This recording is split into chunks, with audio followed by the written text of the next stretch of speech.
ॐ सहना भवतु सहनौ भुनाक्तु सह वीर्यं करवावहै तेजस्विनावधीतमस्तु मा विद्विषावहै।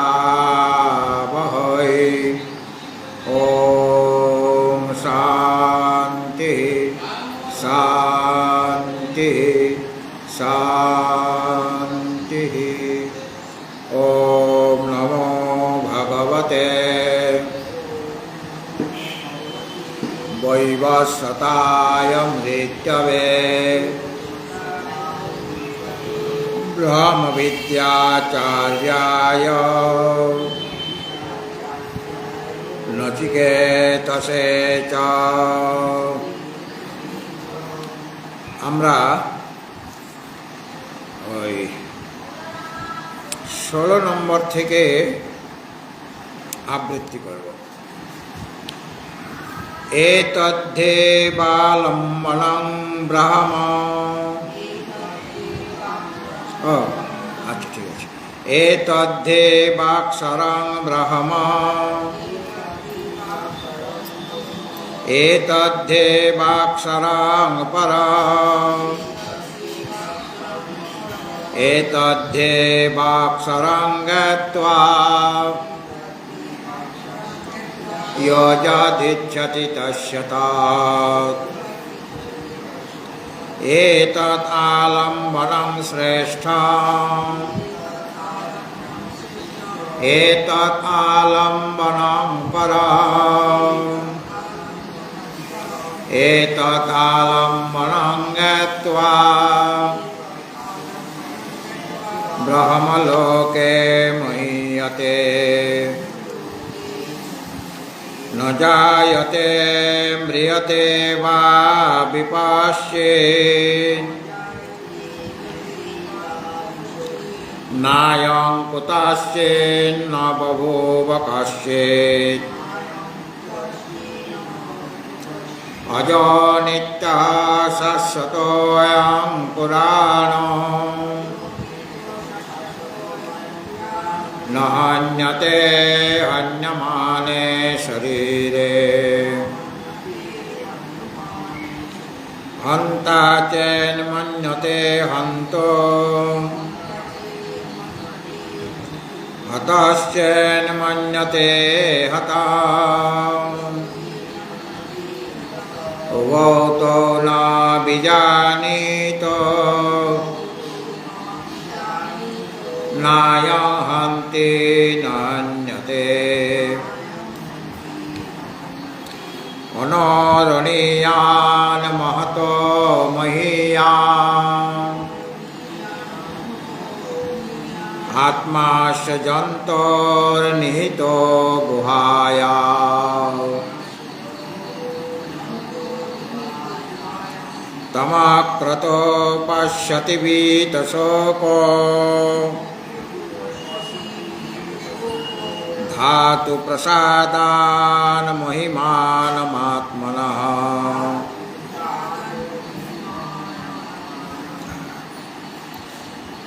আত্মাস্বরূপটি আবার এই 20 নম্বর শ্লোকে বলছেন, এই আত্মা কি রকম না অনিয়া, সূক্ষ্ম অপেক্ষাও সূক্ষ্মতর। আবার মহত মহীয়ান, মহৎ অপেক্ষাও মহত্তর, মানে বিশাল অপেক্ষাও বিশালতর। একই সাথে দুই রকম। অণু থেকেও সূক্ষ্ম থেকেও সূক্ষ্মতর, আবার বিশাল থেকেও বিশালতর, মহৎ থেকেও মহত্তর। আত্মা অস্য জন্তু, আত্মা অস্য জন্তু, এই যে জন্তু, জন্তু মানে জীব, জন্তুর ষষ্ঠী বিভক্তি আছে, মানে জীবের, জীবকে জন্তু বলা হচ্ছে। কেন? জায়তে ইতি জন্তু, যার জন্ম হয় তার নামই জন্তু। এই যে মানুষও একরকম জন্তু, তাই না? কিন্তু আমাদের জন্তু বললে আমরা রেগে যাই কি না? রাগার তো কোনো কারণ নাই। আমাদের শাস্ত্রে যে কোনো প্রাণীকেই জন্তু বলা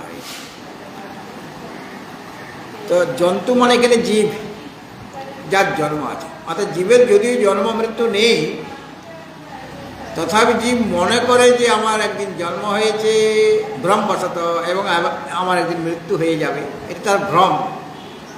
কিন্তু জীবেরও জন্ম নেই এবং মরণ নেই।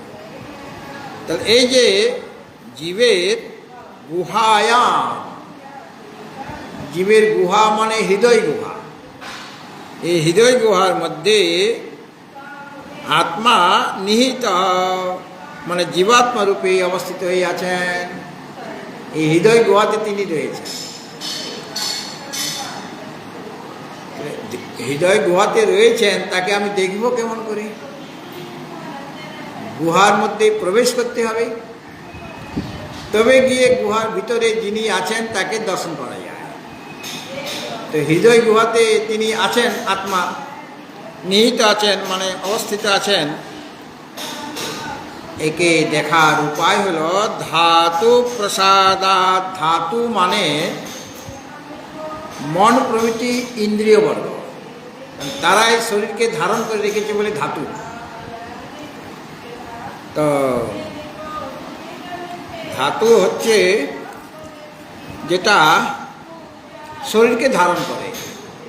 আমাদের শরীরের মধ্যে সপ্ত ধাতু আছে। কীরকম? রস, রক্ত, মাংস, মেদ, অস্থি, মজ্জা, শুক্র। সপ্ত ধাতু শরীরে না থাকলে, এর মধ্যে কম বেশি হয়ে গেলে শরীর খারাপ হয়ে যাবে। সাতটা ধাতু হলো রস, রক্ত, এটা লেখি না, সব জায়গায় পাবে না। ধাতু মানে যে ধারণ করে রাখে। তো শরীরটাকে কে ধারণ করে রেখেছে? এই সাতটা জিনিস। শরীরের মধ্যে রস আছে কিনা? রক্ত আছে, মাংস আছে, মেদ আছে, অস্থি আছে, মজ্জা আছে, আর শুক্র আছে। লেখো, 1 নম্বরের রস, ক্রমটা লিখে রাখবে। 1 নম্বরে রস, 2 নম্বরে রক্ত, লিখেছ? 3 নম্বরে মাংস, 4 নম্বরে মেদ, 5 নম্বরে অস্থি, 6 নম্বরে মজ্জা, 7 নম্বরে শুক্র। লেখা আছে? লেখা হয়েছে? আর বলছি, শুনো, মিলিয়ে নাও। রস, রক্ত, মাংস, মেদ, অস্থি, মজ্জা, শুক্র। লেখা আছে? এই 7টা ধাতু শরীরটাকে ধারণ করে রেখেছে কিনা? অনিমা? 7টা ধাতু ধারণ করে রেখেছে। অর্থাৎ যে শরীরকে ধারণ করে রাখে তাকে বলা হচ্ছে ধাতু। ঠিক সেরকমভাবে আমার ইন্দ্রিয়, মন, ওগুলিও আমার শরীরকে ধারণ করে রেখেছে, ওগুলোকেও ধাতু বলা যায়। প্রসিদ্ধ ধাতু ওই 7টা। আর অন্য যারা এই শরীরকে ধারণ করে রাখে তাদেরকেও ধাতু বলা হয়। সেগুলি হলো আমার মন প্রভৃতি যে ইন্দ্রিয় বর্গ, মানে পঞ্চকর্মেন্দ্রিয়, পঞ্চজ্ঞানেন্দ্রিয় এবং মন, বুদ্ধি, চিত্ত, অহংকার, 14টা। এইগুলোকেও ধাতু বলা হয়। এই যে ধাতুগুলি, ধাতু প্রসাদাৎ, অর্থাৎ এই ধাতুগুলি যদি প্রসন্ন হয় মানে শুদ্ধ হয়ে যায়। প্রসাদ মানে প্রসন্নতা। যেমন বর্ষাকালে নদীর জল কীরকম ঘোলাটে হয়ে যায় কিনা? পুকুরের জল ঘোলাটে হয়ে যায়। পুকুরের জল ঘোলাটে হয়ে যায়। তো ওগুলি শরৎকালে আবার প্রসন্ন হয়ে যায়, মানে ধুলা বালি যেগুলো কাদা টাদা ছিল সেগুলো নিচে এসে যায়। তখন বলা হচ্ছে নদীটা প্রসন্ন হয়েছে, মানে তার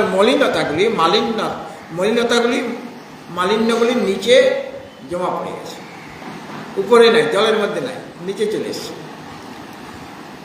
এটাকে বলা হচ্ছে প্রসন্ন হলো। নদীটা প্রসন্ন হয়েছে। আগে ঘোলাটে ছিল, এখন একদম সাদা লাগছে। পুকুরের জল ঘোলাটে ছিল, এখন পরিষ্কার হয়ে গেছে, মানে মাটি কাদা সব নিচে পড়ে গেছে। তো তো প্রসাদ মানে প্রসন্ন, ঠিক সেরকমভাবে আমার মনের মধ্যেও ঘোলাটে অনেক রয়েছে, ঘোলা ভাব। কেন? কাম, ক্রোধ, লোভ, মোহ, এইগুলি ঘোলাটে ভাব, রাগ, দ্বেষ, হ্যাঁ, এইগুলি যখন থিতিয়ে যায়, কীভাবে থিতাবে? যদি আমি আমার ইন্দ্রিয়গুলিকে, মনকে বিষয় থেকে সরিয়ে এনে আত্মা অভিমুখী করি, তাহলে ওগুলি থিতিয়ে যাবে। মানে ওই মালিন্যগুলি নিচে এসে গেল, আমার মধ্যে থাকবে না। এইটা হলো ধাতু প্রসাদা। ধাতু মানে মন, ইন্দ্রিয় প্রভৃতি যখন শুদ্ধ হয়ে যায়, বিশুদ্ধ হয়ে যায়, তখন সে প্রসন্ন হবে। সেই ধাতুর প্রসাদে, মানে ধাতুগুলি যখন প্রসন্ন হবে, ধাতু এখানে কি? এখানে সপ্ত ধাতু, ওটা নয়, এখানে হলো ইন্দ্রিয়, মন প্রভৃতি। হ্যাঁ, ওগুলিও শরীরকে ধারণ করে রাখে বলে তাদেরকেও ধাতু বলা হচ্ছে। ধাতু যদি প্রসাদ হয়, মানে ইন্দ্রিয় বর্গ, মন প্রভৃতি যদি বিশুদ্ধ হয়ে যায়, কী করে বিশুদ্ধ হবে? বিষয় থেকে সরিয়ে এনে আত্মা অভিমুখী করতে হবে।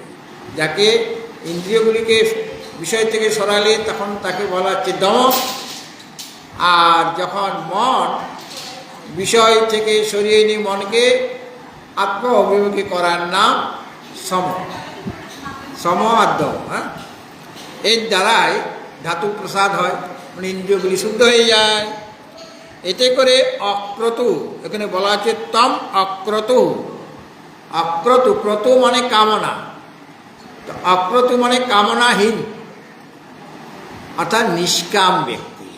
কামনাহীন যে ব্যক্তি, তিনি আত্মনঃ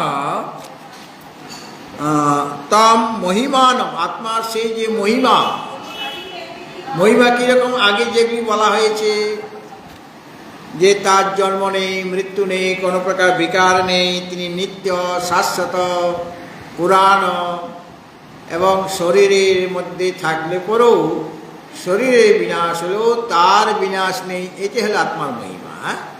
এই আত্মার মহিমাকে, মানে ক্ষয় বৃদ্ধি রহিত যে আত্মা, সে আত্মাকে পশ্যতি মানে দর্শন করেন। তাকে, সেই আত্মাকে দর্শন করেন মানে অনুভব করেন। আমি সেই আত্মা, দর্শন করা মানে আমি সেই আত্মা, যে আত্মার কোনো ক্ষয় বৃদ্ধি নেই, যার কোনো জন্ম মৃত্যু নেই, জরা ব্যাধি নেই, এমন যে আত্মা, যিনি শরীরে থাকলে পরেও শরীরের বিনাশে যার বিনাশ হয় না, সেই আত্মাই হলাম আমি। এইটাই জানা, এটাই আত্মার মহিমাকে পশ্যতি মানে দর্শন করা, মানে জানা, আমি সেই আত্মা, এইরূপ যিনি অনুভব করেন, এটা হলো দেখা। আত্মদর্শন করার অর্থ হলো সেই আত্মাই আমি। আত্মার কীরকম, তার জন্য কয়েকটি শ্লোকে বলা হয়েছে। এই 18 নম্বর শ্লোক থেকে বলছেন, এবং এখানেও বলা হলো 20 মন্ত্রে, 20 নম্বর মন্ত্রে। সুতরাং এই সেই আত্মাকে, আত্মার মহিমাকে দর্শন করেন মানে আমি সেই আত্মা, এইরকমভাবে তিনি অনুভব করেন। এবং অনুভব করলে তিনি আত্মাকে জানেন আর আত্মার মহিমাকে জানেন। হ্যাঁ, তিনি আত্মানম, সেই আত্মাকে এবং মহিমাকেও তিনি আত্মানং পশ্যতি, তমক্রতু পশ্যতি ভীত শোক ধাতু প্রসাদান মহিমানম আত্মন। আত্মার মহিমা বা আত্মা এবং আত্মার মহিমা। হ্যাঁ, তো আত্মার মহিমাকে মানে তিনি সেই আত্মা যে ক্ষয়বৃদ্ধি রয়ে এইভাবে আত্মাকে দর্শন করেন, মানে সেই আত্মাই হলাম আমি, এরকমভাবে অনুভব করেন। আর এরকম অনুভব করলে কী হবে? তিনি ভীতশোক হয়ে যাবেন, অর্থাৎ তিনি শোকাতীত হয়ে যাবেন, তার আর কোনো প্রকার শোক থাকবে না। হ্যাঁ,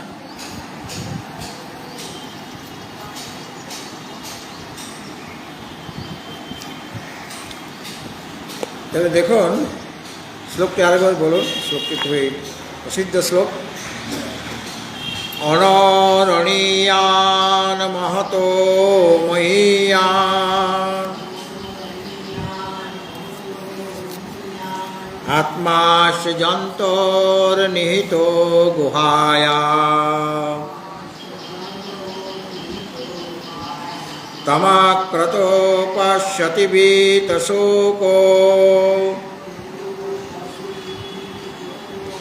ধাতু প্রসাদান মহিমানমাত্মনঃ।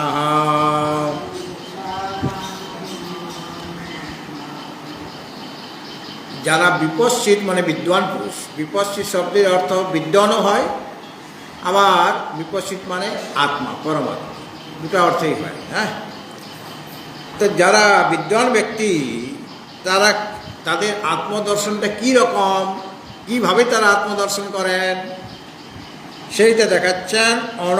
অণীয়ান মানে সূক্ষ্মাৎ পরমাণু প্রভৃতি, অণীয়ান মানে অতি সূক্ষ্মত্বে অতিশয়েন সূক্ষ্ম, মানে এই যে অনুমানে কি, অনুমানে হচ্ছে কোনো একটা বস্তুকে ভাঙতে ভাঙতে ভাঙতে যার পরে আর ভাঙা যায় না, ক্ষুদ্রতম অংশ, সেটাকে তার নাম বলা হচ্ছে অণু।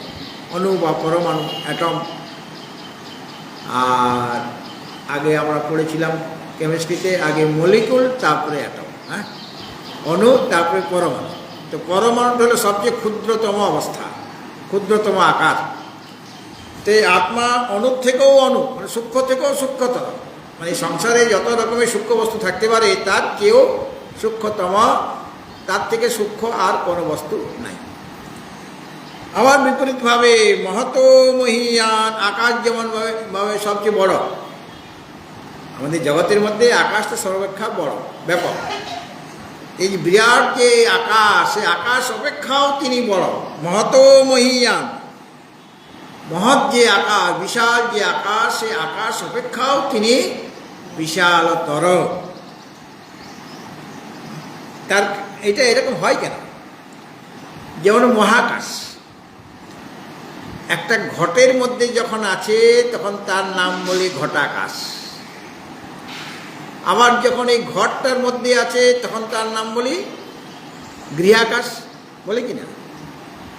তাহলে এই যে ঘটাকাশটা ছোট আর গৃহাকাশ বড় কিনা? ঘটাকাশ থেকে বড় কিনা? কিন্তু আকাশের কোনো কি ছোট বড় আছে?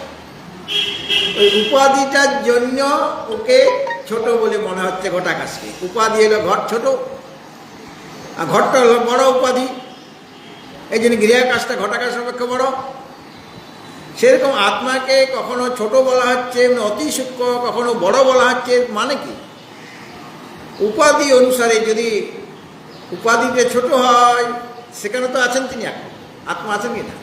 পরমাণুর মধ্যে তিনি আত্মা আছেন কিনা? তাহলে পরমাণুর মধ্যে আছেন মানে তাকেও ছোট বলে মনে হচ্ছে, আসলে ভ্রম, এটা উপাধির জন্য মনে হচ্ছে। আবার বিরাট যে আকাশ, এর চেয়ে বড় আকাশ হতে পারে না।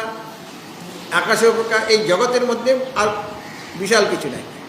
কিন্তু সেইটা যখন উপাধি হয়ে যাবে তখন আমার আত্মা মহৎ হয়ে গেল, আর এই আকাশ অপেক্ষাও তিনি বড়। হ্যাঁ, আকাশ তো তার মধ্যে কিছুটা অংশে রয়েছে। এইভাবে উপাধি অনুসারে তাকে সূক্ষ্ম থেকে সূক্ষ্মতর বলা হচ্ছে, বা মহৎ থেকে মহত্তর বলা হচ্ছে। এবং আত্মা যে লক্ষণগুলি বলা হলো এখানে আগের শ্লোকে, বা এই মন্ত্র যেটা বলা হলো, অণু থেকে অণু, মহৎ থেকে মহৎ, বা তার ক্ষয় বৃদ্ধি নেই, এই যে আত্মা সম্পর্কে বলা হয়েছে, এই আত্মা অশ্য যন্ত্র মানে এই যে প্রাণী, এই প্রাণীর গুহায়াম, তাদের হৃদয়ে, হৃদয় গুহায়, হৃদয় যেমন পদ্ম, হৃদয়কে পদ্মও বলা, হৃদয় পদ্ম। হ্যাঁ, হৃদয় কমল, হৃদয়টা কমলের সাথে তুলনা করা হয়েছে, কেন কমলের মতোই দেখতে। হ্যাঁ, আবার হৃদয়কে বলা হচ্ছে গুহা। কেন গুহা? এই গুহার মধ্যে লুকিয়ে আছেন আত্মা। আত্মা সর্বব্যাপক। আসলে আত্মা গুহার মধ্যে তিনি লুকিয়ে আছেন কেন? হৃদয় গুহায়। আসলে তিনি তো মাথাতেও আছেন, হাতেও আছেন, পায়েও আছেন, সব জায়গায় আছেন কিনা? কেন? তিনি সর্বব্যাপক, তাকে সব জায়গায় থাকতে হবে। আর এই শরীরটার বাইরে তিনি আছেন কিনা? বাইরেও আছেন। এই শরীর থেকে ওই শরীর ডিস্টেন্স অনেকটা, মনে করো কয়েক গজ, কয়েক মিটার। তো এই যে ফাঁকা জায়গাটার মধ্যে আত্মা আছেন কিনা, ফাঁকা জায়গাটা আবার তোমার শরীরের মধ্যেও আছে, ওনার শরীরের মধ্যেও আছে।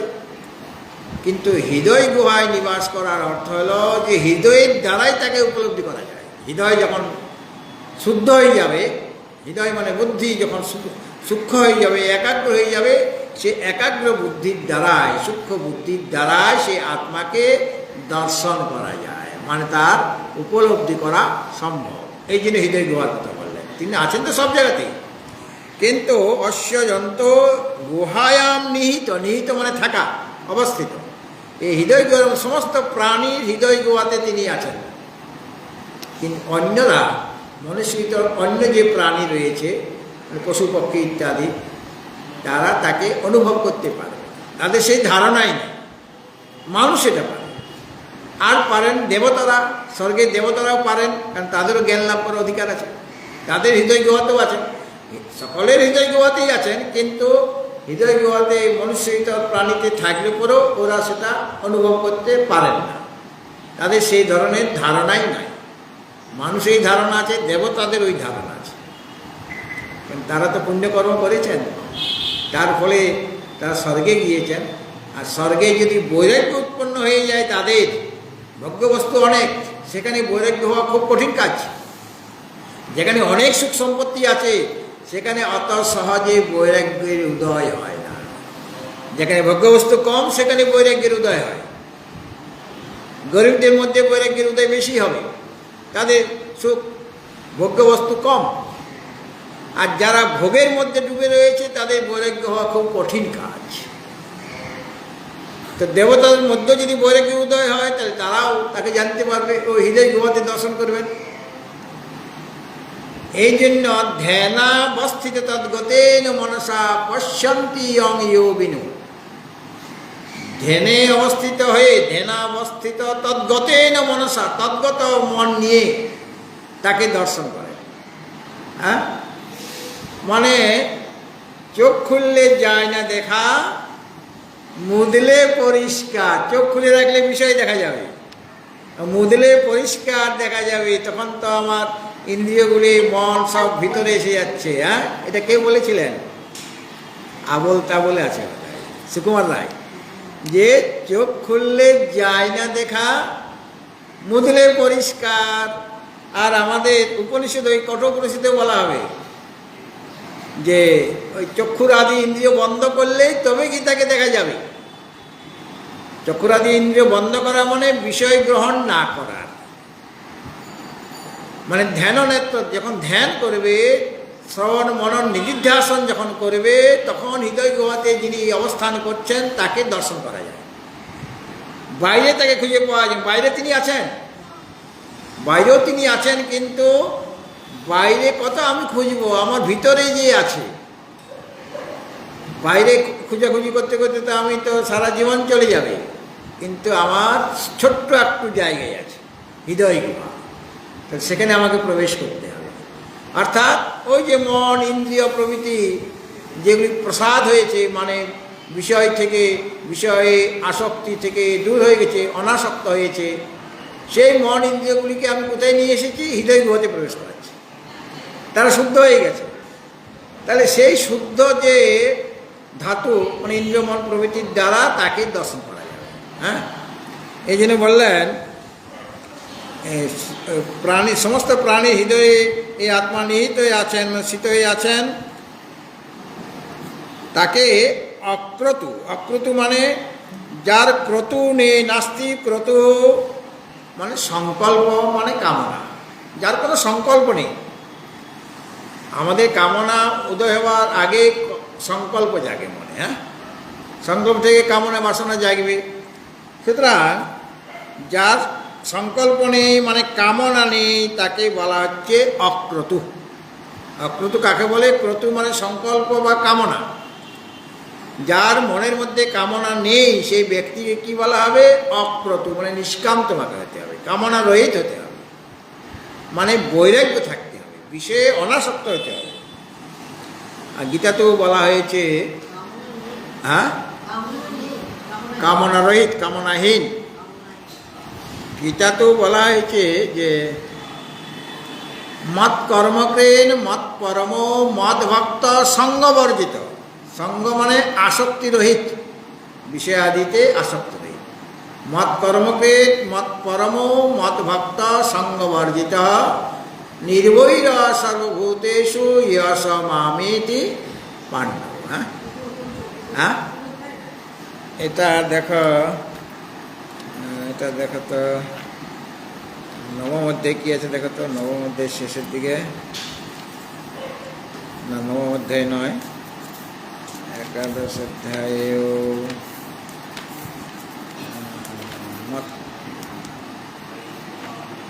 মত কর্মকৃন মত পরম মদ ভক্ত সঙ্গবর্জিত নির্বৈর সর্বভূতেষু ইয়স মামেতি পাণ্ডব মত কর্মকৃত। এটা একাদশ অধ্যায়ের 55, একাদশ অধ্যায়। হ্যাঁ 55 দেখো, শ্লোকটা বলাচ্ছি। হ্যাঁ, মত কর্মকৃন মত পরম, পাও নাই? একদম অন্তিমে একাদশ অধ্যায়ের লাস্টের শ্লোক।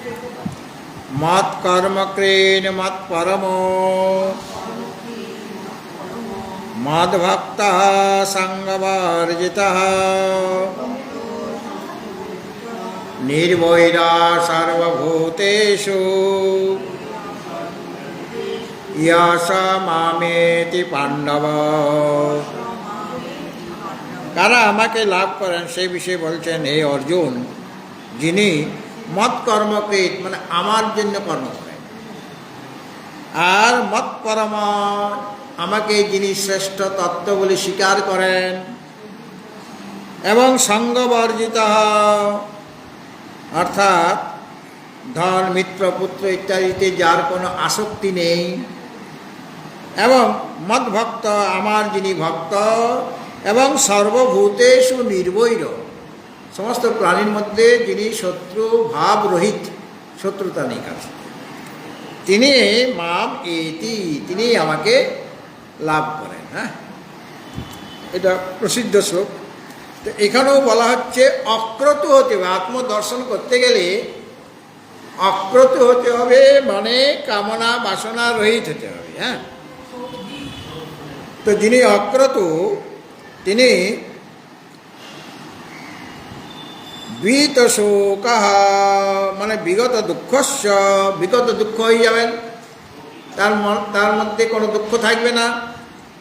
এটা কিভাবে সম্ভব? না ধাতু প্রসাদাৎ। ধাতু মানে ধাতু না, মানে মন আদি যে ইন্দ্রিয়গুলি আছে সেগুলি যখন নির্মল হয়ে যাবে, সেগুলি যখন শুদ্ধ হয়ে যাবে, তখন আত্মনতম মহিমান, আত্মার সেই যে মহিমা মানে অবিকারী, সর্ববিধ বিকার রহিত, এটা তিনি পশ্যতি মানে সাক্ষাৎ করেন।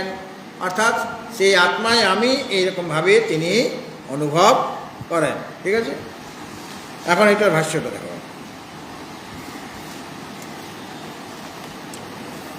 কথং পুনর আত্মানম জানাতি ইতি উচ্যতে।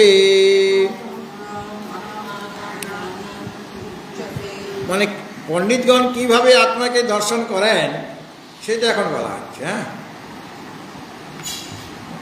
কত পৃষ্ঠায় তোমাদের আছে? হ্যাঁ 60। দ্বিতীয় বল্লী প্রায় সমাপ্তির মুখে, বুঝলে? দ্বিতীয় বল্লীতে মোট মন্ত্র সংখ্যা হচ্ছে 25, আর আমাদের এখন 20 নম্বর চলছে, মানে আর 5টা থাকবে। দ্বিতীয় বল্লী আমাদের সমাপ্ত হয়ে যাবে। হ্যাঁ, এখানে জিজ্ঞেস করছেন পণ্ডিতগণ কিভাবে সে আত্মাকে দর্শন করেন।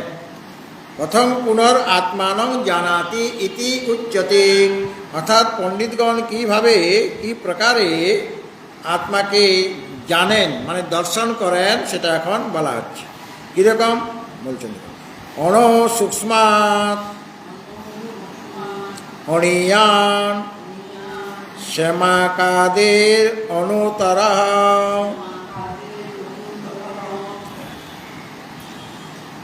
অর্থাৎ ওই অণু থেকেও অণু বোঝাতে গিয়ে একরকম শস্যের নাম নেওয়া আছে, তার নাম শ্যামাক। শস্যটার নাম হলো শ্যামাক।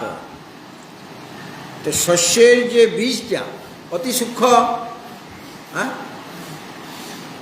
মানে অণুপরিমাণের মতো, তার থেকেও তিনি সূক্ষ্ম।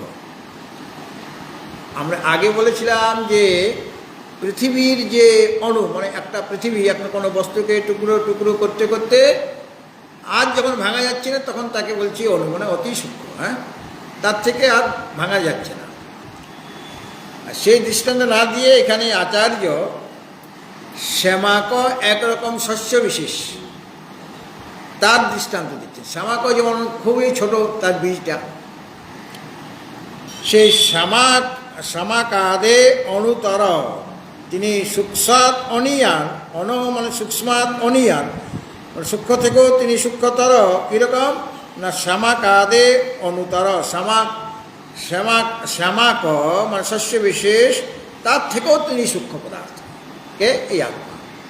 শ্যামাক একটা উপাধি, সেই উপাধি অনুসারে সেটা যত বড় যত ছোট আর কি, তার চেয়েও তিনি ছোট। ওটাকে অণুর সাথে তুলনা করা হয়। যদি ওটা অণু নয় তো শস্য বীজ বিশেষ, সেই বীজটা একটা ছোটো, সেই ছোট থেকেও তিনি ছোট, মানে অণু থেকেও অণু, সূক্ষ্ম থেকেও তিনি সূক্ষ্মতর। মহৎ মহৎ পরিমাণা মহিয়ান, মানে মহৎ পরিমাণ, যার পরিমাণটা মহৎ মানে বিশাল, তার থেকেও তিনি মহিয়ান মানে মহত্তর, মানে তার থেকেও তিনি বড়। হ্যাঁ, মহৎ মানে মহৎ পরিমাণাত, কোনো একটা মহৎ বস্তু, বড় বস্তু, তার যে পরিমাণ, সেই পরিমাণ থেকেও তিনি মহিয়ান মানে মহত্তর। যেমন পৃথিবী তাদের সেটা মহৎ, পৃথিবী অনেক বড়, বা ওখানে বলা হয়েছিল আকাশ, তো মহৎ থেকেও, মহৎ যে পৃথিবী তার থেকেও তিনি মহৎ, মানে তার থেকেও বড়। বা পৃথিবী ছাড়া অন্য কোনো বস্তুকে আমি যদি গ্রহণ করি তার থেকেও তিনি বড়, মানে এই সংসারে যত বড়, যত সবচেয়ে বড় বস্তু যেটা আছে তার থেকেও তিনি বড়, মানে উপাধি অনুসারে ওইভাবে তার তো পরিমাণটা ওই অণু থেকেও বড় ছোট, আবার মহৎ থেকেও মহৎ মানে বিশাল, উপাধি অনুসারে ছোট বড় হয় তিনি। অণু মহৎ বা বদন্তি লোকে বস্তু,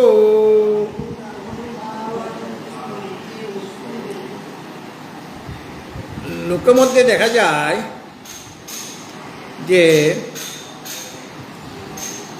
অণু বা মহৎ যে কোনো বস্তু যে আছে লোকের মধ্যে, হ্যাঁ, অণু মহৎ বা যদ অস্তি লোকে বস্তু, এই লোকে মানে জগতে অণু বা মহৎ যা কিছু বস্তু আছে, তেনই বা আত্মনা নিত্যেন আত্মবৎ সম্ভবতি, মানে এই লোকের মধ্যে যে অণু বস্তু আছে, ছোট ছোট পরিমাণের বস্তু আছে, আবার বড় পরিমাণের বস্তু আছে, ছোট আছে বড় আছে, যা কিছু বস্তু আছে তার সমস্তই সেই যে নিত্য আত্মা তেনই বা আত্মনা নিত্যেন আত্মবৎ সম্ভবতি, সেই নিত্য আত্মার দ্বারাই তারা আত্মবান হয়, মানে সত্তাবান হয়। একটা ছোট্ট বস্তু সে আত্মার সত্তা দ্বারাই সত্তাবান, আবার একটা বিশাল বস্তু তার যে সত্তা সেটাও আত্মার সত্তা দ্বারাই সত্তাবান হয়। মানে জগতে যা কিছু বস্তু আছে বলছি তো, মানে তার অস্তিত্ব আছে, সেই অস্তিত্বটা আসলে কার? ওই যে নিত্য আত্মা, তার সত্তার দ্বারাই, নিত্য আত্মার যে সত্তা তার দ্বারাই সেগুলি আত্মবান হয়, মানে সত্তাবান হয়, সেগুলি আছে বলে মনে হচ্ছে।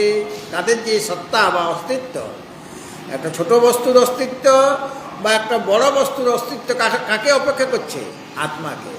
আত্মা আছেন বলে ছোট বস্তু আছে, আত্মা আছেন বলে বড় বস্তুটি আছে। এই জন্য বললেন অণু মহৎ বা যদ অস্তি লোকে বস্তু, এই লোকে মানে জগতে অণু বলা আর মহৎ বলে যা কিছু বস্তু আছে তা সেগুলি তেনই বা আত্মনা, সেই যে আত্মার দ্বারায়, যে আত্মা নিত্য, নিত্য যে আত্মা তার দ্বারায় আত্মবাদ সম্ভবতী, আত্মবাদ হওয়া সম্ভব, মানে সেগুলি আত্মবান মানে সত্তাবান হয়ে থাকে, তার সত্তার দ্বারাই তিনি ওগুলি জগতের বস্তুগুলি সত্তাবান হয়, এটাই বলতে চাইছে।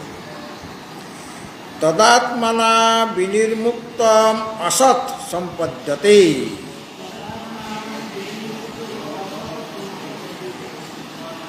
আর সে আত্মা থেকে যদি তদাত্মনা বিনির্মুক্ত, মানে এই সবগুলির মধ্যে আত্মা আছে, ছোট বস্তুর মধ্যেও মানে আত্মার সত্তাটাই ওখানে তার সত্তা, তার মানে আত্মা ওই ছোট বস্তুর মধ্যেও আছে আর বড় বস্তুর মধ্যেও আছে। কিন্তু যেটা আত্মার দ্বারা বিনির্মুক্ত, মানে আত্মা থেকে যদি বিরহিত হয়ে যায় তাহলে সব অসৎ হয়ে যাবে। যেমন বন্ধ্যাপুত্র শশশৃঙ্গ, হ্যাঁ, বন্ধ্যাপুত্র বলে কোনো বস্তু আছে কি? তাহলে বস্তুটা থাকলেও থাকে যদি, তাহলে সেখানে ব্যপ্ত করে থাকবে আত্মা। কিন্তু বন্ধ্যাপুত্র বলে কোনো বস্তুই নাই, আকাশ কুসুম বলে কোনো বস্তুই নাই, শশশৃঙ্গ বলে কোনো বস্তুই নাই, কচ্ছপের লোম আছে, তাহলে ওইগুলি অসৎ। কেন? আত্মবিরহিত না। ওইরকম বস্তু থাকলে সেখানে আত্মা থাকে, আত্মার সত্তার দ্বারা সেগুলি সত্তাবান হতো, কিন্তু তাদের কোনো সত্তাই তো নাই। একটা বস্তু যেমন ঘটপট, তাদের সত্তা একটা আছে, দ্বিতীয়গুলিও মিথ্যা, কিন্তু তার সত্তা, ব্যবহারিক সত্তা তো আছে, দেখতে পাচ্ছি আমি। কার সত্তাতে সত্তাবান হলো? সে আত্মার সত্তাতেই সত্তাবান। আর যেগুলি আত্মবিরহিত হয়ে যাবে, আত্মার সত্তা সত্তাবান যেগুলি নয়, সেগুলি হচ্ছে অসৎ। সৎ আর অসৎ কাকে বলে এখানে বলা হলো ভালোভাবে। অসৎ তাকেই বলা হবে যেটা আত্মবিরহিত, আত্মার দ্বারা যেটা আত্মা থেকে যেটা মুক্ত হয়ে গেছে, মানে আত্মবিরহিত যে যা বস্তু, সেগুলি অসৎ, সেগুলি সৎ নয়, সৎ বস্তু নয়, অসৎ। তস্মাৎ অসৌ এব আত্মা অনরণীয়ান মহতো মহীয়ান। যেমনভাবে, যেমন একই বস্তুর একটা বস্তু সেটা অণু হতে পারে অথবা মহৎ হতে পারে, একসাথে দুটো হয় কি? এই যে মনে করুন কোন একটা বস্তু, এই কলমটা এর পরিমাণ আছে, আর একটা বড় ডান্ডা নিলাম, সেটা 1 মিটার মনে করুন, আর এটা তো 6 ইঞ্চি, হ্যাঁ, তাহলে এই একই কলম একই সময়ে 6 ইঞ্চিও হবে, আবার 1 মিটার হয়ে যাবে, সেটা কি সম্ভব? যেটা ছোট সেটা ছোট, যেটা বড় সেটা বড়। একই সাথে অনুত্ব থাকবে একটা বস্তুর মধ্যে, আর মহত্ব থাকবে, এটা বিরুদ্ধ কথা। হ্যাঁ, একটা জিনিস ছোট হলে ছোট, বড় হলে বড়, একই সাথে ছোট আর বড় দুটো তো হতে পারে না। তথাপি প্রকারান্তরে এটা সঙ্গত হতে পারে। কীরকমভাবে? জগতে যা কিছু অনুপদার্থ আছে বা মহৎ পদার্থ আছে, সর্বব্যাপী আত্মা তৎ সমস্ত পদার্থের মধ্যে অনুসূত হয়ে আছেন কিনা? সমস্ত বস্তুকে তিনি অনুসূত করে রেখেছেন, মানে তার মধ্যে আছেন। আত্মা অনুসূত থাকাতে সমস্ত পদার্থ অস্তিত্ব লাভ করে, তা সেগুলি আছে বলে মনে হয়। হ্যাঁ, আত্মার সেই সম্বন্ধ যদি স্থগিত হয়ে যায় তাহলে সেটা অসৎ হয়ে পড়বে, তার কোনো অস্তিত্বই থাকবে না। এইভাবে অণু আর মহৎ পদার্থের সাথে সম্বন্ধ থাকার ফলে আত্মার অনুত্ব, যখন অণু পদার্থের সাথে আত্মার সম্পর্ক হলে তখন আত্মাকে অণু বলা হচ্ছে, আর যখন মহৎ পদার্থের সাথে সম্পর্ক হচ্ছে তখন তাকে কি বলা হবে? মহৎ। হ্যাঁ, কিন্তু স্বরূপত আত্মার এই সকল কোনো ধর্ম নাই। প্রকৃতপক্ষে আত্মার অনুত্ব আছে বা মহত্ব আছে, তার তিনি তো সর্বব্যাপক। এই জন্য বলছেন তস্মাৎ অসৌ এব আত্মা অনরণীয়ান মহতো মহীয়ান। বলো, তস্মাৎ অসৌ এব আত্মা অনরণীয়ান মহতো মহীয়ান। অতএব এই আত্মা তিনি অণু থেকেও অণু এবং মহৎ থেকেও মহৎ, যেহেতু অনুর মধ্যেও তিনি ব্যাপ্ত অনুসূত হয়ে আছেন, আর মহৎ বস্তুর মধ্যেও তিনি অনুসূত হয়ে আছেন। এই জন্য তিনি অনু থেকেও অণিয়ান, মহৎ থেকেও মহিয়ান। সর্বনাম রূপ বস্তু উপাধিত্বা, হ্যাঁ, যেহেতু সমস্ত নাম রূপময় উপাধি সম্পন্ন হওয়ায় তিনি ওই যে অনু বা মহৎ যত নাম রূপ বস্তু আছে সেইগুলি তার উপাধি।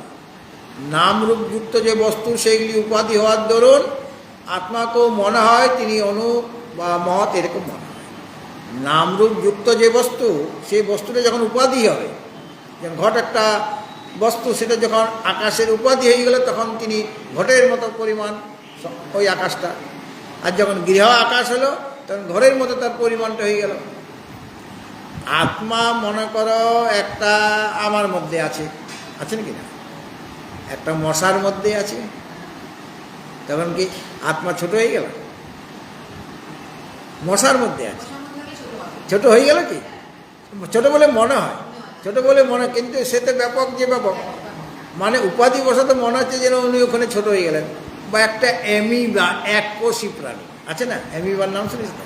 এক কোষ, একটাই কোষ, মানে একটাই সেল, তার মধ্যে তো আত্মা আছেন। তাহলে ওটা ওই উপাধি অবলম্বন করে তিনি ছোট হয়ে গেলেন। আসলে ওটা তো উপাধির পরিমাণ। তিনি আবার যদি হাতির মধ্যে থাকেন, কত বড় আত্মারই বাবা হাতির মধ্যে, হ্যাঁ, কিন্তু আত্মা কি ওই মনে হতে পারে যে এটা বড় হয়ে গেল আত্মা। বা তিমিকেও যে খেয়ে ফেলে তার নাম তিমিঙ্গিল, তিমি মাছকেও গিলে খাওয়ার লোক আছে, তার নাম হয়ে গেল তিমিঙ্গিল। হ্যাঁ, তো তিমিঙ্গিল কত বড়, যে তিমি মাছকে গিলে খেয়ে নিচ্ছে, মানে কেটে কেটে খাচ্ছে না, একদম গপ করে খেয়ে নিচ্ছে। হ্যাঁ, সেই প্রাণীটা কত বড়, তার মধ্যে আত্মা কত বড়। তো উপাধি বশত এরকম বড় বলে মনে হতে পারে, আসলে ওই রকমভাবে তিনি ছোট বা বড় হয়ে যান। আর যে বিরুদ্ধ ধর্ম তার মধ্যে নাই, তার মধ্যে সর্বব্যাপকত্ব আছে, তিনি সর্বব্যাপক। আচ্ছা, সচ আত্মা অস্য জন্তু ব্রহ্মাদি স্তম্ভ পর্যন্তস্য প্রাণীজাতস্য, সেই যে আত্মা, যে আত্মা অনু থেকেও অনু, যে আত্মা মহৎ থেকেও মহৎ, সেই আত্মা অস্য জন্তু, এই জন্তু মানে প্রাণীর। কীরকম প্রাণী? ব্রহ্মা থেকে আরম্ভ করে স্তম্ভ পর্যন্ত। স্তম্ভ বানানটা কি? দন্তয়ে ময়ে বয়ে। হ্যাঁ, কি বললাম? ময়ে বয়ে। আর এটার বানানটা স্তম্ভ, ময়ে ভয়ে। স্তম্ভ মানে ছোট ঘাস, তৃণ, ছোট্ট লতাগুলো। ব্রহ্মা কত বড় প্রাণী, তার থেকে আরম্ভ করে একদম ক্ষুদ্রতম যে একটা স্তম্ভ মানে তৃণ ঘাস, ছোট্ট গুল্ম। হ্যাঁ, সবাই তো প্রাণী। তাহলে আমাদের আগের থেকেই জানা ছিল যে বৃক্ষেরও প্রাণ আছে, সেটা তো আমাদের শাস্ত্র বলে আসছে অনেক কাল আগে। জগদীশ ঘোষ কী করেছেন? তাহলে তিনি প্র্যাকটিক্যাল করে দেখিয়েছেন যে গাছের প্রাণ আছে, গাছের প্রাণ আছে। এটা তো অনেক আগে বলা হয়ে গেছে, ওই উপনিষদের যুগে বলা হয়ে গেছে যে গাছের প্রাণ আছে। কেননা 4 প্রকারের প্রাণী, জরায়ুজ, অন্ডজ, সেদজ, উদ্ভিজ্জ। উদ্ভিজ্জ প্রাণীর মধ্যে নাম আছে, তাহলে তার প্রাণ আছে। তো জগদীশ ঘোষ ওটা প্রমাণ করলেন, প্র্যাকটিক্যাল করে দেখালেন যে দেখো এদেরও মান অপমান বোধ আছে, এদেরও সুখ দুঃখ আছে। তাছাড়া এরকমভাবে লজ্জাবতী লতি মানে লজ্জা হচ্ছে কেন? হ্যাঁ, বা ছিল, কিন্তু ওটা প্র্যাকটিক্যাল করে দেখালেন, মানে প্রমাণটা করে দিলেন। বৈজ্ঞানিকভাবে তিনি ওটা প্রমাণ করলেন যে গাছের প্রাণ আছে। শাস্ত্রের কথা বলে লোকের বিশ্বাস না হতে পারে, সেটা তিনি বিশ্বাস করিয়ে দিলেন। হ্যাঁ, তিনি শাস্ত্রের কথাটিকে আবিষ্কার করলেন না, প্রমাণ করলেন। ওটা তো আগের থেকে আবিষ্কৃত হয়েই আছে যে গাছেরও প্রাণ আছে। এই জন্য এখানে বললেন যে সমস্ত জন্তু মানে তো প্রাণী। জন্তু শব্দের অর্থ কি বললাম? জন্তু মানে প্রাণী, জানোয়ার না, প্রাণী। জানোয়ার বললেও ভুল হয়ে যাবে, হ্যাঁ। জন্তু মানে প্রাণী। তো প্রাণী বলতে কীরকম? সে ব্রহ্মা থেকে আরম্ভ করে স্তম্ভ পর্যন্ত সব প্রাণী। স্তম্ভ মানে ছোট্ট গল্প ত্রিনিত্যার ছোট্ট, হ্যাঁ, সেটা একটা প্রাণী। সমস্ত প্রাণীর হৃদয়ে আছেন, হৃদয় তাদের গুহাতে আছেন। একটা তৃণ তারও হৃদয় আছে, একটা গাছ তারও মন আছে, আমাদের মতন তারও মন আছে। আমাদের মন যেমন পরিষ্কার বা মনের কথা আপনাকে বলতে পারি, গাছটা হয়তো সেই মনের কথা বলতে পারছে না, কিন্তু একটা পাখি তার মনের কথা বলে দেয়। আমি এখানে 3 তলায় আছি, আর একটা কাক প্রতিদিনেই 6টার থেকে আরম্ভ করে আসে, 6টা, 6:30, 7টা, এসে ওইখানে ওই যে ব্যালকনিটা আছে ওখানে বসে থাকে। আমি জানি বিস্কুট খেতে এসছি, তাকে বিস্কুট দিয়ে দেওয়া হলো, সে তার বন্ধু বান্ধবদের ডেকে নেয়। তাহলে সে জানে এই মহারাজ ভালো বটে, গেলেই বিস্কুট খাওয়াবে, কাজে আমি তাকে বিস্কুট দিলাম। তারপরের দিন আবার আসবে, যে মহারাজ কি ঘুম থেকে উঠলো না, এখনও দিচ্ছে না কেন, হ্যাঁ। তাদের মন আছে বলে তো সে আসছে। সে কী করে বুঝবে যে আমাকে বিস্কুট প্রতিদিনই দেবে? জানে একটুখানি বসে থাকলে না, ঠিক মহারাজের মনটা গলে যাবে, নিজে না খেয়েও আমাকে দিয়ে দেবে, হ্যাঁ। এবং আমার ছেলে মেয়ে আছে, আমার বন্ধু বান্ধব, তাদেরও ডেকে নেবো আমি, সবাই খাবে, তাহলে বেশি করে দেবে, হ্যাঁ। তাদেরও মন আছে এবং তারাও ভালোবাসতে জানে।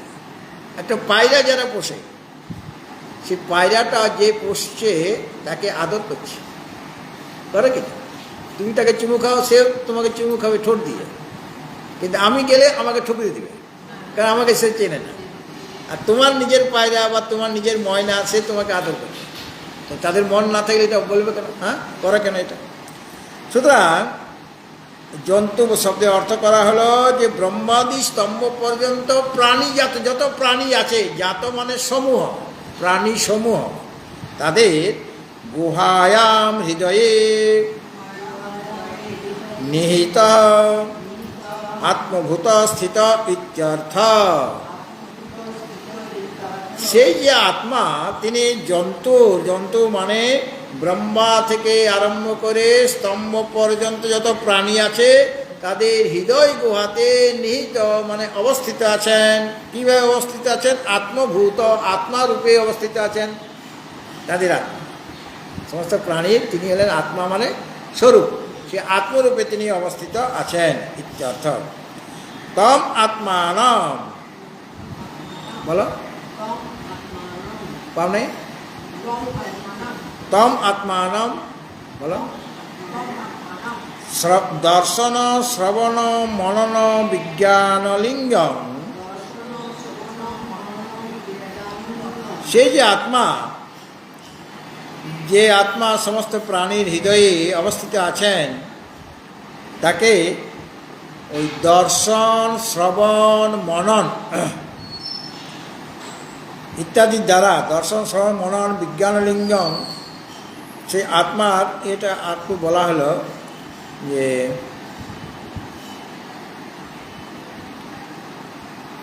দর্শন শ্রবণ মনন বিজ্ঞান লিঙ্গম।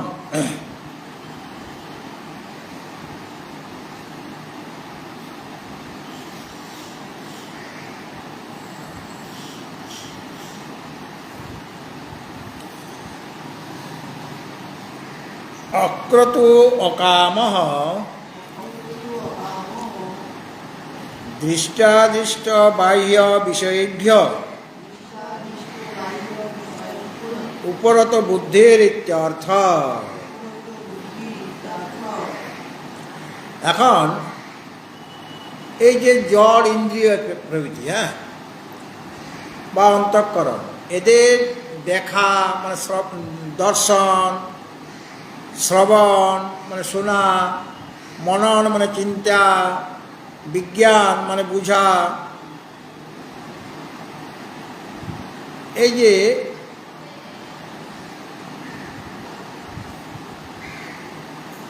মানে যেগুলি মানে ইন্দ্রিয় আদি, ইন্দ্রিয় মানে ইন্দ্রিয় মন প্রভৃতি, এরা যখন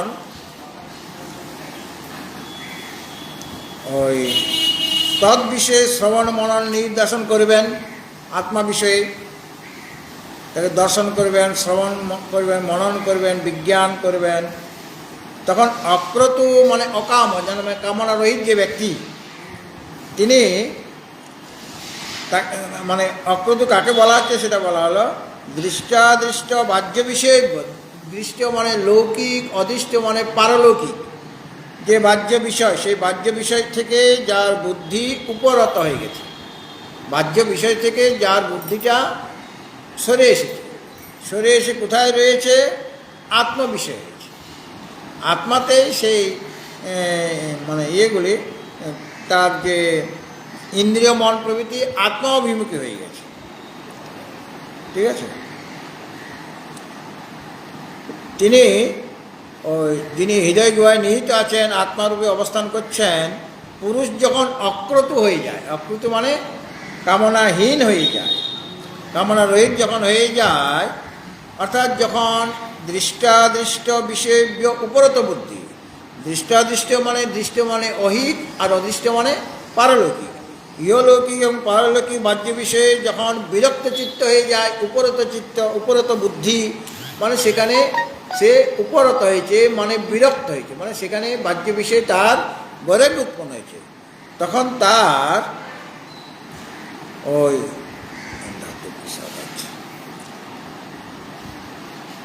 যদা চৈবং তদা মন আদিনি করণানি ধাতবঃ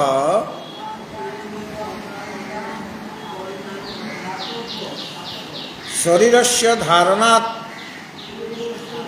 প্রসিদন্তি ইতি। যখন এরকমভাবে ঐহিক এবং পারলৌকিক বিষয়ে বিরক্ত চিত্ত হবে, বৈরাগ্য জাগবে, বিরক্ত হয়ে যাবে, তখন কি হয় না, মন আদি যে ইন্দ্রিয়গুলি, মন বা ওই জ্ঞানেন্দ্রিয় যে আছে, পঞ্চ জ্ঞানেন্দ্রিয়, এই যে ধাতুগুলি আছে, এতে ধাতু কেন বলা হচ্ছে? শরীরস্য ধারণাৎ, শরীরকে ধারণ করে রাখে বলে এদের নাম হচ্ছে ধাতু, অর্থাৎ শরীরের ধারক। এইগুলি তখন প্রসিদন্তি মানে প্রসন্ন হয়ে যায়, মানে নির্মল হয়ে যায়। হ্যাঁ, এই ধাতুগুলি তখন নির্মল হয়ে যায়। কখন? যখন ইহলৌকিক এবং পারলৌকিক ভোগ্য বিষয়ে তার বৈরাগ্য যাবে, মানে সেখান থেকে উপরত হয়ে যাচ্ছে, তখন ধাতুগুলি প্রসন্ন হয়, মানে নির্মল হয়ে যায়। ধাতু মানে শরীর, ইন্দ্রিয় মন প্রভৃতি যে ধাতুগুলি, যেগুলি শরীরকে ধারণ করে রাখে, সেই মন ইত্যাদি ইন্দ্রিয়গুলি তখন প্রসন্ন হয়ে যায়, মানে নির্মল হয়ে যায়। এষাং ধাতুনাং প্রসাদা, তাহলে ইন্দ্রিয় প্রভৃতি যে ধাতু, ইন্দ্রিয় মন প্রভৃতি ধাতু, তার সেগুলি যখন প্রসাদ হয়ে গেল, মানে প্রসন্ন হলো, মানে নির্মল হয়ে গেল, তখন আত্মনো মহিমানাম, আত্মার যে মহিমা, মহিমাটা কীরকম না, কর্মনিমিত্ত বৃদ্ধি ক্ষয় রহিতম, কর্মনিমিত্ত যে বৃদ্ধি এবং ক্ষয় হয়, সেই বৃদ্ধি আর ক্ষয় তার মধ্যে নাই। এটা হলো আত্মার মহিমা, হ্রাস বৃদ্ধি নেই। এই মহিমাকে তারা পশ্যতি মানে দর্শন করেন, মানে অনুভব করেন। আর বীতশোকা, এবং তিনি বীতশোক হয়ে যান, মানে শোকের অতীত হয়ে যান। ধাতু প্রসাদাৎ মহিমানম আত্মনঃ, ধাতুর প্রসাদে মানে শরীর, এই মন ইন্দ্রিয় প্রভৃতি যখন শুদ্ধ হয়ে যায়, তখন মহিমানম আত্মনা, সে আত্মার যে মহিমা, মানে অয়ম অহম অস্মি, সেই আত্মাই হচ্ছে আমি, ইতি সাক্ষাৎ বিজানাতি,